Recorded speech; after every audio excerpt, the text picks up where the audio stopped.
For most of my life, I've been combing the world, searching, collecting, analyzing, and preserving ancient artifacts. My journeys have taken me to some very remote and sometimes, well, let's just say interesting places. But what I've discovered is beyond amazing.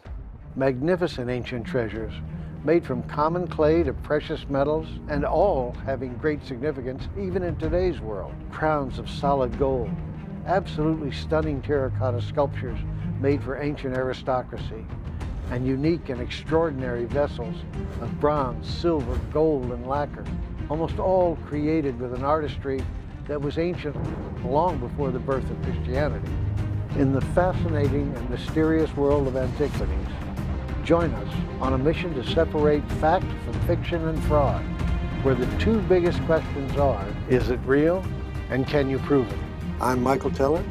Welcome to TKAsianAntiquities.com.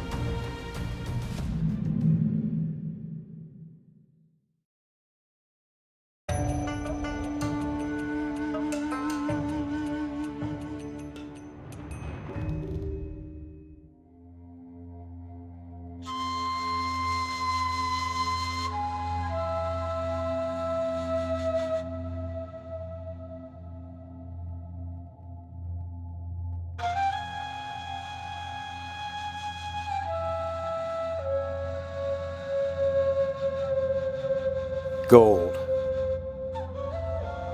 For thousands of years, it has been seen as the ultimate symbol of wealth, power, and prestige. It is the stuff of legend. Men with greed in their heart, ready to sell their very souls for gold. Intrigue. I think it's time Mr. Goldfinger and I met. Adventures. I want that gold! And of course, ancient treasure. Gold has lit a fire in our hearts like no other precious metal. So it was with ancient China.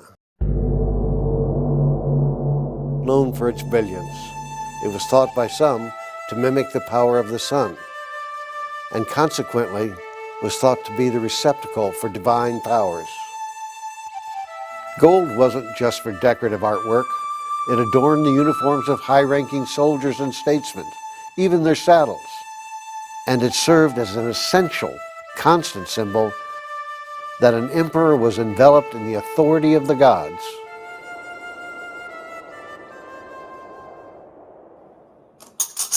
Not subject to common corrosion, gold has another quality that appealed to early civilizations. It was malleable, able to be molded, carved, stamped, and otherwise turned into things as pedestrian as coinage or spectacular as a work of art for an emperor.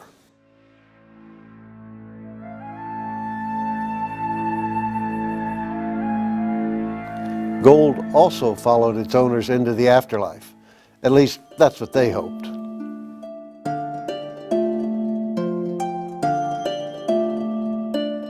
During the Han Dynasty, one of the main burial rituals included having your body encased in jade, which stopped any putrefaction or decay of the body, and was also known as spiritual armor.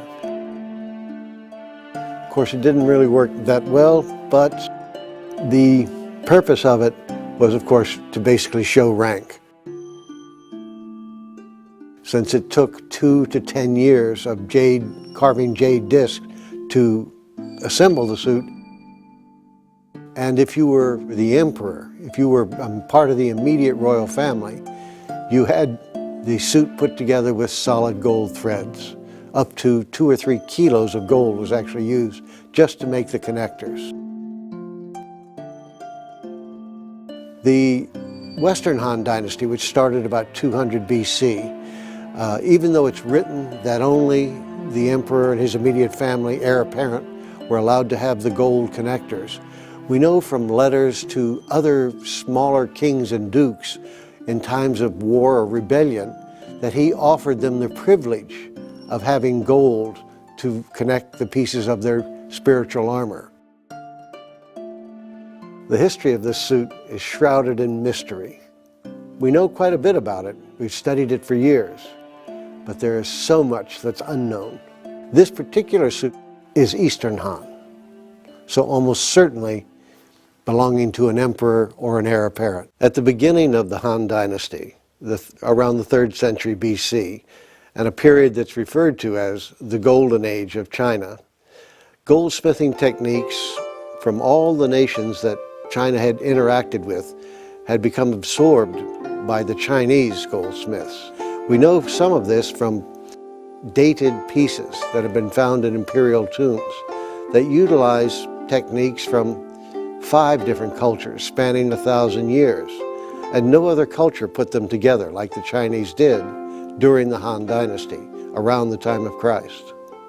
And from that point on, the creation of works of art in gold by the Chinese perhaps surpassed what the individual cultures who produced individual techniques had ever done. This is an extraordinary example, made for royal usage, of gold work that was done in the Han Dynasty. On this single piece here, you have some of the finest examples of granulation, these small balls on these pieces.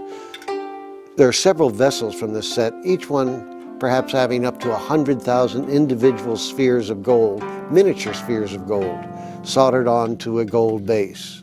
So the artistry of this piece, combined with the craftsmanship, is virtually unequaled. We know of no other culture that produced that combination of techniques and artistry that's found in this particular piece, any other culture in antiquity. This solid gold fish was produced around the 2nd through the 4th century BC. And it gives us a good idea that gold that was used and found up in northern China was not just for personal adornment. This happens to be a cover box, a 2-piece container that was made to hold letters, but specifically letters between kings. You weren't going to have people use their soiled hands to deliver a paper from one king to another, so you would put it into something like this. This portable crown, probably made for an Afghani princess, has one feature that is common to crowns all through that region and all the way down into Korea.